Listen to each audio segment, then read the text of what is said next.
የዚች ሙሽራና የተወዳጇ ዘሪቱ ከበደ ጉዳይ ማህበራዊ ሚዲያውን አጥለቅልቆታል። አንዳንዱ የስድብ ናዳ ያወርዳል፣ ሌላኛው ደግሞ እንደ ጉድ እስከፈለገው ይተቻል። በተቃራኒው የድጋፍ ሐሳብና አስተያየታቸውን የሚለግሱም አሉ። ብቻ ጉዳዩ በማህበራዊ ሚዲያው ላይ እንደ ጉድ ተጥለቅልቋል ነው የምላችሁ። ምንድነው የተፈጠረው?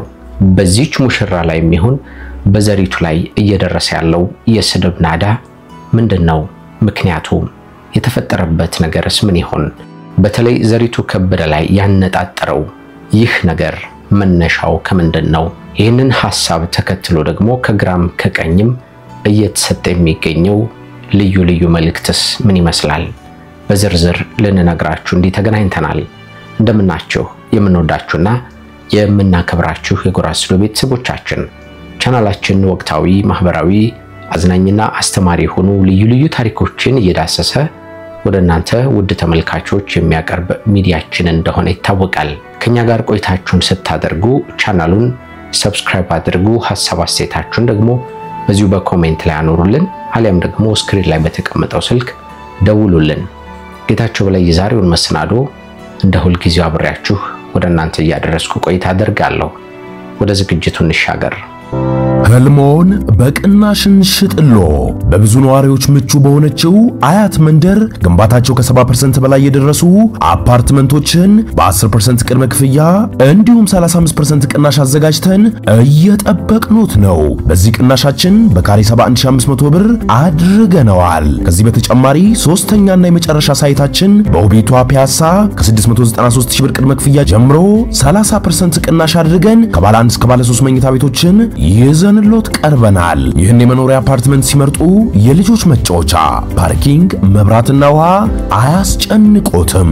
ይህ ድል ዛሬ ላይ ሆነው ነገን የሚያዩ ባለብሩህ ተስፋና ታታሪ ክንዶች ነው። ለበለጠ መረጃ አሊያም ሳይቱን ለመጎብኘት በ0965 056220 ላይ ይደውሉ።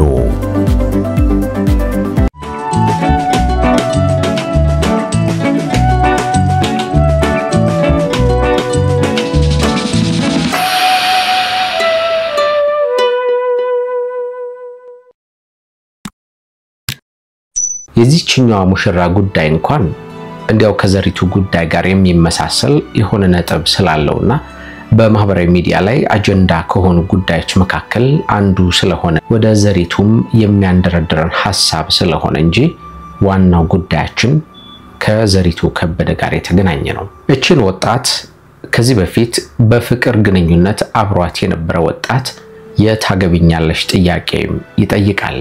ጥያቄውን ያቀረበበት መንገድ ደግሞ ደስ የሚያሰኝ ለሷም ልዩ ሰርፕራይዝ የሆነላት ፕሮግራም ነበርም። ታዲያ ለምን ትችት ገጠመው ካላችሁ ልጅቷ ወፍራም ስለሆነች ብቻ ነው።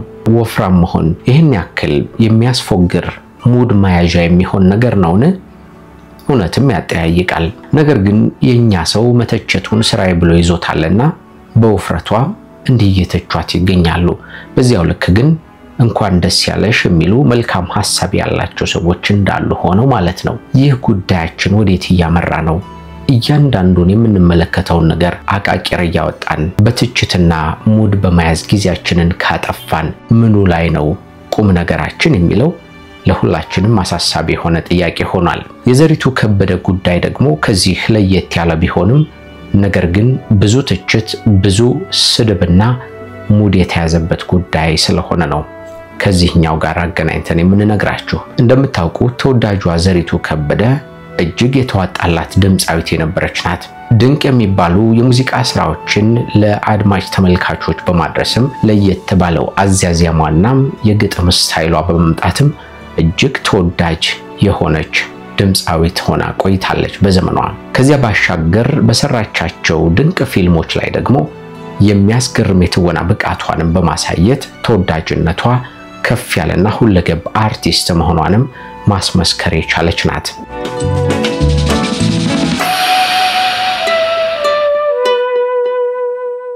ዘሪቱ ከቅርብ ጊዜያት ወዲህ በፕሮቴስታንቱ ዓለም ሃይማኖታዊ የሆኑ ተሳትፎች ላይ እንዲህ በከፍተኛ ሁኔታ በመሳተፏ ወደ መዝሙሩና ወደ መንፈሳዊ ግልጋሎቱ ጠቅልላ ገብታለች።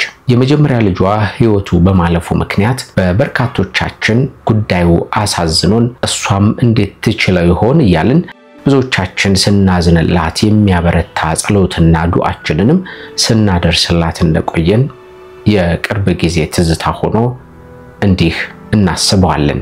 ታዲያ ከዚያ ወዲህ በተለይ የልጇን መሞት ተከትሎ የዘሪቱ ጥንካሬ የልጇን ሞት ሽፍን አድርገዋ የሆዷን በሆዷ ይዛ ከፈጣሪዋ ጋር መልካም ግንኙነትን በመፍጠር መንፈሳዊ ግልጋሎቷ ላይ በርትታ ስንመለከታት ቆይተናል። በዚህ መስመር ላይ የቆየችው ዘሪቱ በቅርቡ ደግሞ በራሷ የህይወት ታሪክ ላይ የሚያጠነጥን አንድ መጽሐፍ አበርክታለች። መጽሐፉ ለብዙዎቻችን ጥንካሬን እንዲፈጠር ከመጽሐፉ ከንባቡ ልዩ የሆነ የህይወት ክህሎትንና ቁም ነገር እንድናገኝ በማሰብ ነበር ወደ አንባቢያን ያደረሰችው። ታዲያ ይህ መጽሐፍ ነው አሁን አነጋጋሪ የሆነበት ምክንያት ምንድነው? ማህበራዊ ሚዲያ ላይ ይሄን ያክል ሰዎች እንዲወርዱባት ያደረገው ሐሳብ የሚለውን እናነሳለን። በዚህ ሐሳብ የተነሳ አንዳንዶቹ መብቷ ነው የሚል ሐሳብ ያነሱ ናቸው። ሌላኞቹ ደግሞ የፈለገችውን በትልኛ ምን አገባን ለምንድነው በሰው ህይወት ላይ ጥልቅ የምንለው የሚል ትችታቸውን ያቀርቡ አሉ። በሌላኛው በኩል ያሉ ሰዎች ደግሞ ያለፈችበትን የህይወት መስመር መናገሯ እኮ ለኛ ቁም ነገር እንዲያስጨብጠን ትምህርት እንዲሆነን እንጂ ሌላ ምንም አይነት ዓላማ የለውም፣ ስለዚህ ጥንካሬዋን ብቻ እንውሰድ የሚል ሐሳብ ያስቀመጡ ሰዎች አሉ። ነገር ግን ይህ አነጋጋሪ ሆኖ ጉዳይ ምንድነው ከሚለው ባሻገር ግን ይሄን ያክል እንድትሰደብ ያደረጋትን ነገር በትክክል በመጽሐፏ ላይ አስቀምጣለችን የሚለው ግን ሌላኛው ጥያቄ ሆኗል። ዝርዝሩን እንመልከተው። ነገርየው ምን መሰላችሁ? ዘሪቱ ከልጅነት እስከ ልጁነት በሚል ርዕስ ያቀረበችው ይህ መጽሐፏ ላይ አንድ ሐሳብ ተጠቅሷል የሚል ነው። ይሄውም ባለፈው ህይወቴ ከብዙ ሰዎች ጋር ተኝቻለሁ የሚል ሐሳብ አለው የሚሉ ሰዎች በመምጣታቸው ምክንያት ነው። ይህ ግን ምን ያህል እውነት ነው?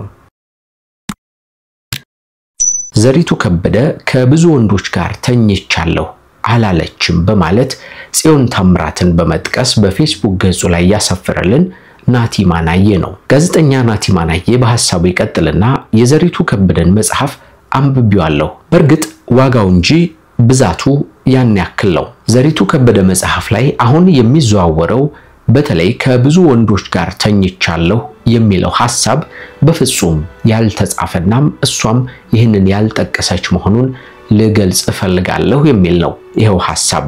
ዘሪቱ እንዲያውም በድንግልና እንዳገባች ነበረም የጻፈችው በመጽሐፉ ላይ የሚል ነው ተጨምሮ ያገኘ ነው። በርግጥ ከትዳር አጋሯ ጋር ወይም ከባለቤቷ ጋር ጾታዊ ግንኙነትን ኢንጆይ እንደምታደርግበትም አንስታለች። ይህ ማለት ደግሞ አማርኛ ማንበብ ለሚችል ሰው ከብዙ ወንዶች ጋር ተኝቻለሁ ማለት አይመስለኝም። ከየት አመጣችሁት? ለምንስ አስፈለገ? በተረፈ አንዳንድ ጻድቃን አትመጻደቁ በማለት ጽዮን ያስቀመጠችውን ሐሳብ ናቲ እንዲሁ አክሎ አስፍሮታል። በዚህ ጽሑፍ ላይ የምንረዳው ነገር ዘሪቱ ከባለቤቷ ጋር የተገናኘውን ጾታዊ ግንኙነቷን የሚመለከት እንጂ ከብዙ ወንዶች ጋር መተኛቷን ወይም ደግሞ ተኝቻለሁ የሚል ሐሳብ ያለው እንዳልሆነ ልንረዳ እንደሚገባ በዚህ ለመረዳት ችለናል። ሌሎች አስተያየቶችም አሉ። እንቀጥል። የዘሪቱ ጉዳይ የማህበረሰብ ነቀርሳ ማሳያ ሲሆን የአንድ ማህበረሰብ ልዕልናውና ስልጣኔው የሚለካው በሐሳብ ልዩነት ጊዜ በሚያሳየው መቻቻልና ምላሽ ነው በማለት ሐሳቡን የሚጀምረው ቤን አበራ ነው። ቤን ይቀጥልና ሐሳብን በሐሳብ መጽሐፍን በንባብና በሂስ ስህተትንም በእርምት ሲሞግት ያ ማህበረሰብ ጤነኛ ሊባል ይችላል። በተቃራኒው ሐሳብን በሐሜት ክርክርን በስም ማጥፋት ልዩነትን በጥላቻ ለመፍታት ሲሞክር ያ ማህበረሰብ በጠና መታመሙን የሚያሳይ ነው ይለዋል። በድምጻዊትና ደራሲት ዘሪቱ ከበደ ላይ እየተመለከትነው ያለው የተቀነባበረ ሐሰት ዘመቻ የግለሰቧ ጉዳይ ብቻ ሳይሆን የህብረተሰባችንን የጋራ ህመም የሚያሳይ አስደንጋጭ ምልክት ነው እያለ ነው የሚቀጥለው ቤን።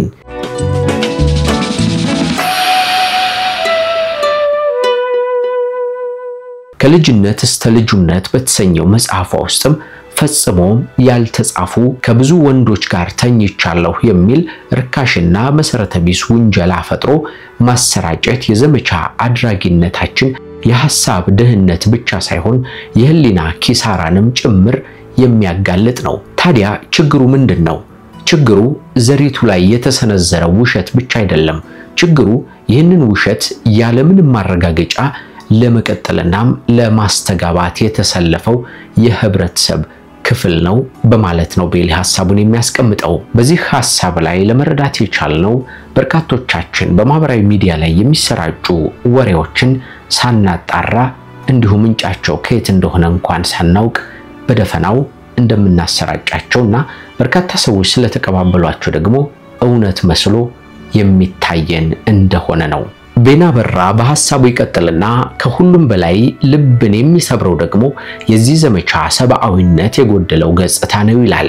ዘሪቱ ከበደ የልጆች እናት ናት። ይህንን ጥቃት የሚሰነዝሩ ወገኖች የሐሰት ወሬያቸው አንዲትን እናት በልጆቿ ፊት እንደሚያሸማቀቋት በቤተሰቧ ውስጥ ሊፈጠር የሚችለውን ስብራትና የስነ ልቦና ጠባሳ እንደማያውቁም ይታመናል በማለት ይናገራል። ይህንን እያወቁ መቀጠላቸው ከሐሳብ ልዩነት አልፈው ወደ ጭካኔ መሸጋገራቸውንም የሚያሳይ ነው ይለዋል። ይህ የአንድን ቤተሰብ ሰላም ለመንሳት ወደ ኋላ የማይል ለራሱ ዓላማ ሲል የንጹሃንን ሕይወት ለመበጥበጥ የማይሰቀጥጠው የአስተሳሰብ ዝቅጠት ነው ሲል ነው እንደ ጉድ የሚተቸው።